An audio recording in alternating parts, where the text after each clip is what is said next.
Let me now give the floor to the second introductory comment, Mr. Ádám Kavecsánszki. He's the president of the Foundation for a Civic Hungary, and he has been also a member of the Prime Minister's office in Hungary and has also served in the Hungarian Ministry of Public Administration and Justice. Ádám, please. Thank you so much. Excellencies, ministers, honorable members of Parliament, Chairman, distinguished guests.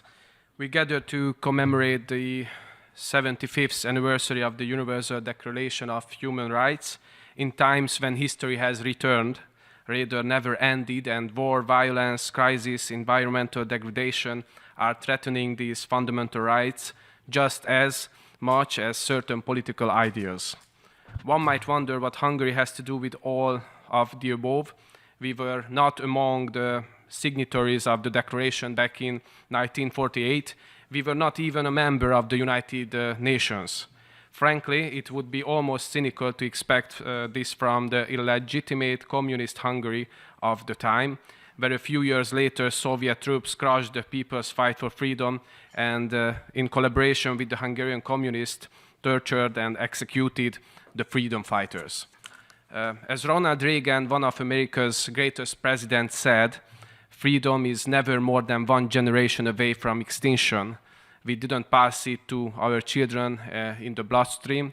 It must be fought for, protected, and handed on for them to do the same. Throughout our 1,000 years of Hungarian history, we have learned this lesson repeatedly and very well. Thus, Hungarians and the majority of Central and Eastern European countries have acquired sufficient historical experience and are immune to oppressive totalitarian ideologies. Alongside the memory of the struggle for freedom, Hungarian society has unfortunately had to bear the full burden of the communist and socialist regimes. Declining birth rates, nuclear families, banning religious and civil organizations, falsifying national identity and history, and so on, all resulting in a deeply tormented society, which is no wonder it has turned inwards. I serve as the head of the Foundation for a Civic Hungary, which is the political foundation of the governing Fidesz-Hungarian Civic Alliance in Hungary. Fidesz is the party whose founding members, including Viktor Orbán, courageously fought against the communist dictatorship until its collapse in 1989. The struggle was for my generation to be able to chart their lives in a Hungary that is free and independent. They did not simply inherit freedom, they have fought for it. Our foundation has taken upon itself the task of rebuilding Hungarian civil society, its Christian, conservative, and sovereign values, and its fundamental unit, the family. The Prime Minister labeled this a value-shaping and value-creating work, a long-term process eventually triumphing in the election victory of 2010. We have taken decisive steps to ensure that our legislation reflects our commitment to these values. Hungary has implemented successful family policies that have reverberated positively throughout our nation. Hungarian family policy aims to restore the social value of having children as opposed to migration.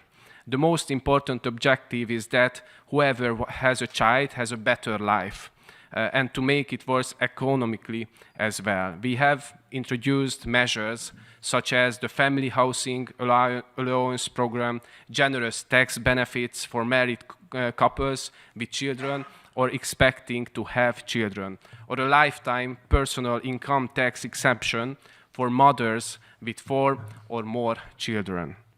Ladies and gentlemen, in Hungary, we can already see the fruit of these policies.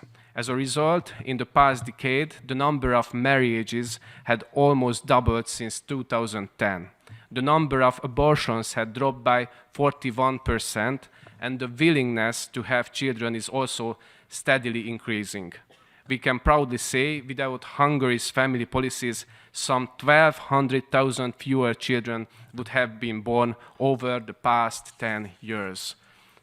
ladies and gentlemen, as we celebrate the successes and the preservation of the traditional rights, we cannot turn a blind eye to the challenges that confront us. Today, the very fabric of universal human rights is being stretched and torn by the assertion of so-called new trends and new rights.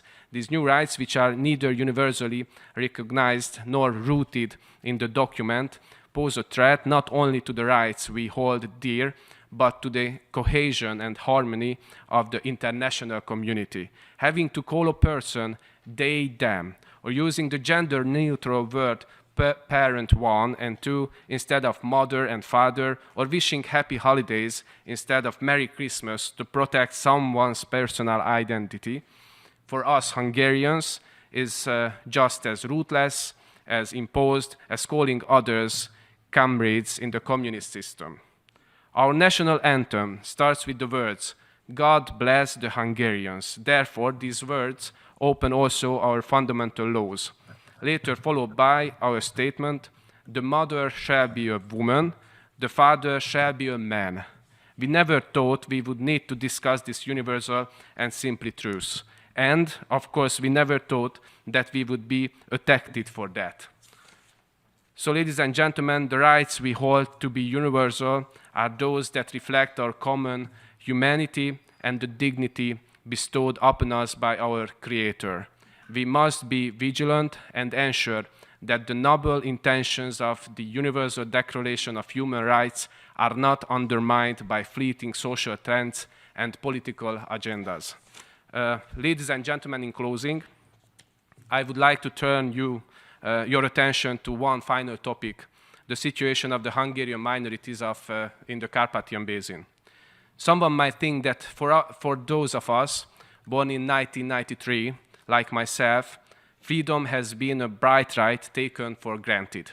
But as President Reagan once reminded us, freedom is never more than one generation away from extinction. Our Hungarian kin beyond the borders know this all too well. As the saying goes, the strongest tree of the forest is torn by the widest winds. In some regions, there are people who cannot study in their mother tongue, who are barred from using their national symbols, who face discrimination for their indigenous culture and history.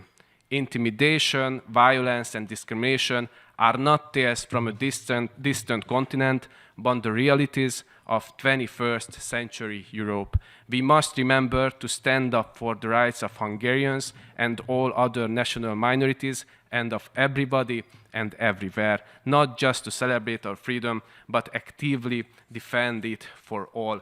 Ladies and gentlemen, the strong memory of the Hungarian fight for sovereignty against the soulless internationalist idea is still the backbone of our nation and of our political community. This is why you can always count on our support and in your struggle against anyone who is threatening to take that away from you.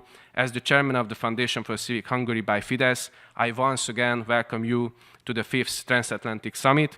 We are glad to have helped set up this event. We are proud sponsors and supporters of the summit. Thank you, köszönöm, gracias, God bless you all.